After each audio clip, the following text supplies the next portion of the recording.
can still hear the deafening roar of the chainsaw, its metallic teeth gnashing together like a monster hungry for flesh. The night I encountered the infamous chainsaw killer is etched in my memory, haunting me with its relentless terror.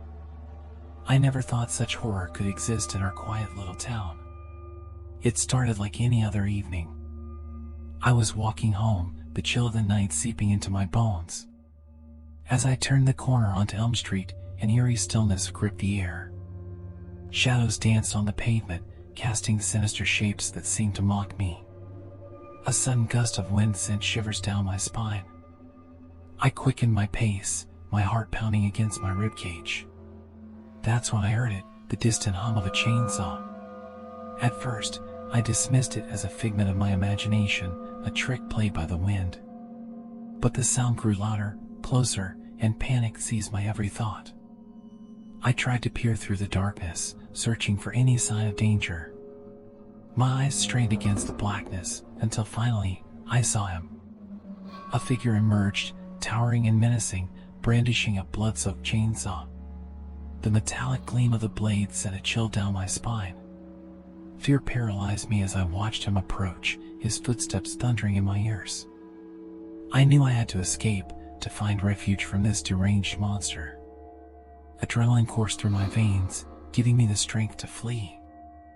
I ran as if my life depended on it, each step fueling my desperate escape. The killer pursued, his heavy boots stomping behind me, his chainsaw roaring with relentless fury. The sound sliced through the night, slicing away any hope of safety. I darted through alleyways, leaping over obstacles, desperately searching for a haven amidst the chaos. But the town seemed to have transformed into a labyrinth of terror, its streets twisted and distorted, leading me deeper into the killer's grasp. My lungs burned, my legs ached, but I refused to surrender. I could almost taste the bitter metallic scent of blood in the air, reminding me of the victims who fell prey to this monster's insatiable appetite for carnage. I couldn't be next. Finally, I found myself cornered, trapped within a desolate warehouse. The killer closed in, his chainsaw revving with a sadistic glee. I scrambled for any means of defense, my hands trembling as I grasped a rusted pipe lying nearby. As he lunged, the pipe became an extension of my will to survive. I swung with all my might, striking a blow against the chainsaw killer. Blood splattered across the concrete floor, mingling with the metallic scent of fear. But he didn't falter. We engaged in a frenzied dance of life and death, each swing of his chainsaw missing me by mere inches. I fought with the strength of desperation, my body battered and bruised. But just as I thought I could overcome him, he delivered a savage blow that sent me sprawling to the ground. As pain coursed through my body, I could feel the cold embrace of defeat. The killer raised his chainsaw, its teeth glinting ominously in the dim light. I closed my eyes, waiting for the final strike. But it never came. Seconds turned into an eternity of silence. I dared to open my eyes, and to my astonishment, the killer lay lifeless beside me. A figure stood in the shadows, holding a blood-stained axe, a savior or another nightmare. "Come with me if you want to live," a voice whispered, cutting through the haze of terror. With trembling limbs, I followed, leaving behind the echoes of the butcher and the scars that would forever remind me of that fateful night. Now, I live haunted by the memories, knowing that evil can lurk behind any mask. The chainsaw killer may be gone, but the nightmare lives on, reminding me that darkness can reside in the most unexpected corners of our world.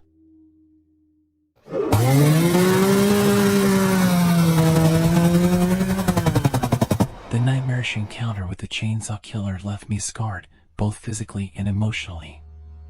Although the threat seemed to have been extinguished, the haunting memories persisted, making every shadow and every whisper a constant reminder of the horror that once consumed our town. Little did I know, the nightmare was far from over. Months had passed since that fateful night. Life had returned to a semblance of normalcy, and the townsfolk went about their routines, suppressing the collective trauma that had befallen us. But deep within, I couldn't shake the feeling that the evil I had faced was not truly vanquished. One evening, as I walked the deserted streets, a sense of foreboding overcame me.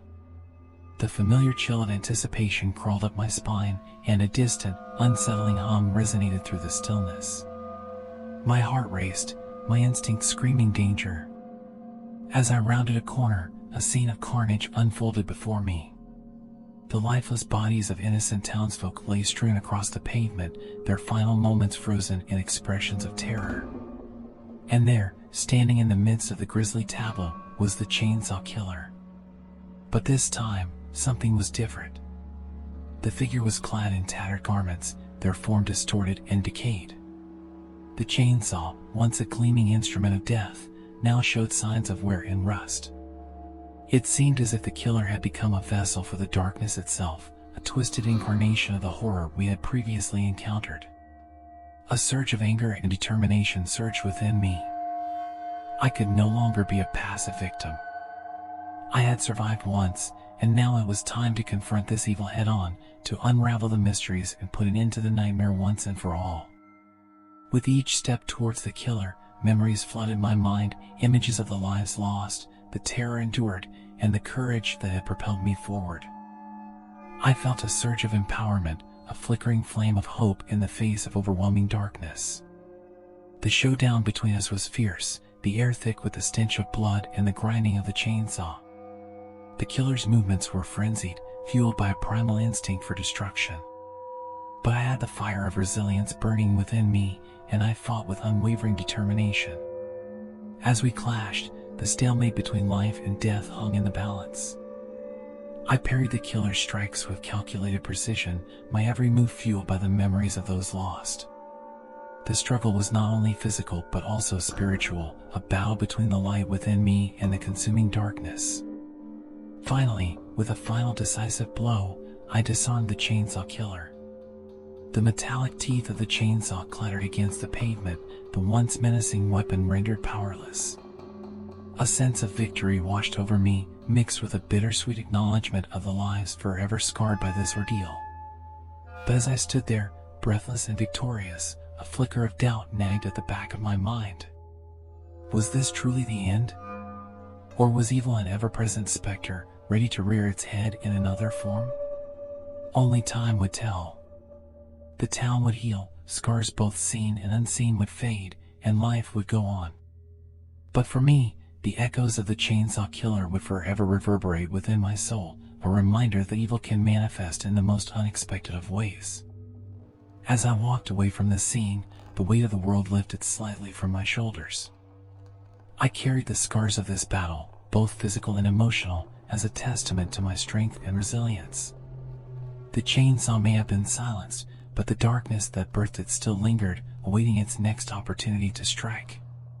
In the face of that looming uncertainty, I vowed to remain vigilant, to stand as a guardian against the shadows that threatened to consume our world.